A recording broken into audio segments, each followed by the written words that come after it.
ሰባት ፍቕሪ ሃይማኖት ይፈልድዩ ዓሌት እኳ ዘይብሉ ወነይ ንዓኺ መሪጹ ሽግዜ እኳ ስድራኺ እንተሓንገዱ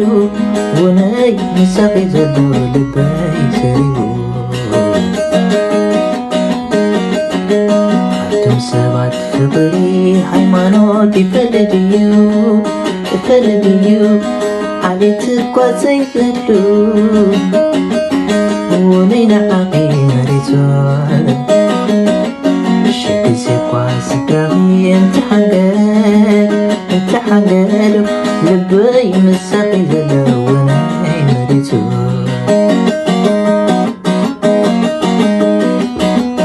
ኣብቶም ሰባት ፍቕሪ ሃይማኖት ይፈልድዩ ዓሌት እኳ ዘይብሉ ልበይ ንዓኺ መሪጹ ሽግዜ እኳ ስድራኺ እንተሓንገዱ ልበይ ምሳኺ ዘሎ ወነይ መሪጹ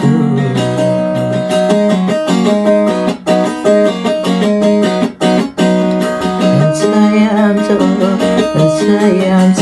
ፍቕሪ ወዲ ዓደይ ወዲ ርባይ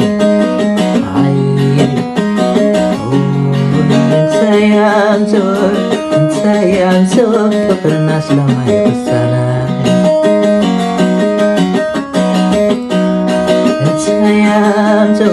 እንሳያምቶ ፍቕሪ ወዲ ዓደይ ወዲ ርባይ እንሳያምቶ ፍቕርና ስለማይ ክሳናይ ሰባት ፍቕሪ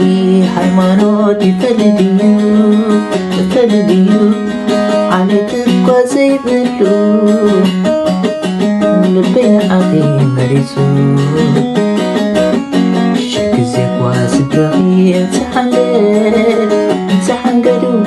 ልበይ ምሳኺ ዘሎ ወነይ ሰሪቡ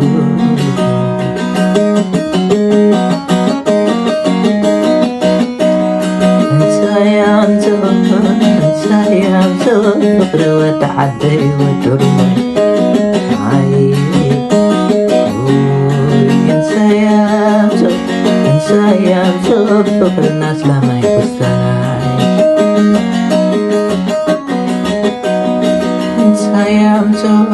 እንሳያምቶ ፍቕሪ ወዲ ዓደይ ወዲ ርባይ